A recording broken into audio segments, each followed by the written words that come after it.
मेरे प्यारे बच्चों, मैं सरस्वती कुमारी, जिला शिक्षा पदाधिकारी जहानाबाद। जैसा कि आप अवगत है कि 10th व 12th का एग्जाम बहुत ही नजदीक है।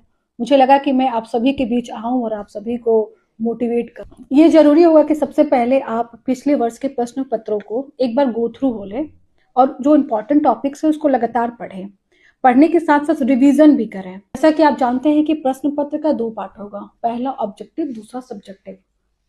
तो ऑब्जेक्टिव प्रश्न का कैसे हल करना है, इसमें आपको ध्यान देना है कि आपको आपके पास जो भी ऑप्शन है उसका वाइजली इलिमिनेशन करना है और बेस्ट ऑप्शन की ओर बढ़ना है।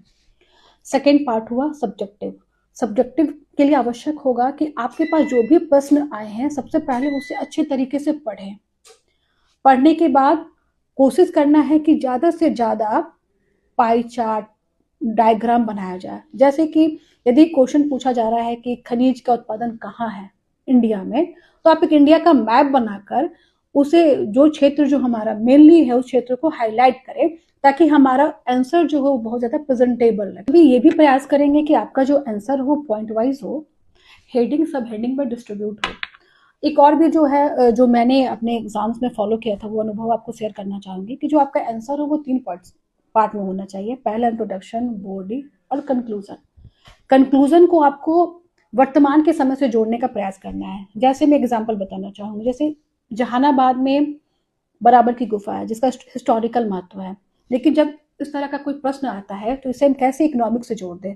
जैसे बराबर की गुफा के कारण वहां के आसपास के लोगों को जीविकोपार्जन का साधन मिलता है, जिनसे वो आर्थिक रूप से सबल बनते हैं। तो ये कंक्लूजन का यदि पार्ट बनता है तो वो आपका आंसर एक पूरी तरह से कंप्लीट होता है, यानी कि आपने हिस्ट्री को इकोनॉमी से जोड़ दिया, इकोनॉमी को हिस्ट्री से जोड़ दिया और एक कंप्लीट आंसर बना।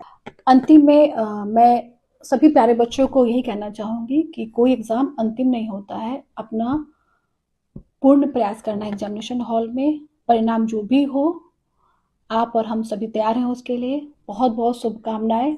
धन्यवाद।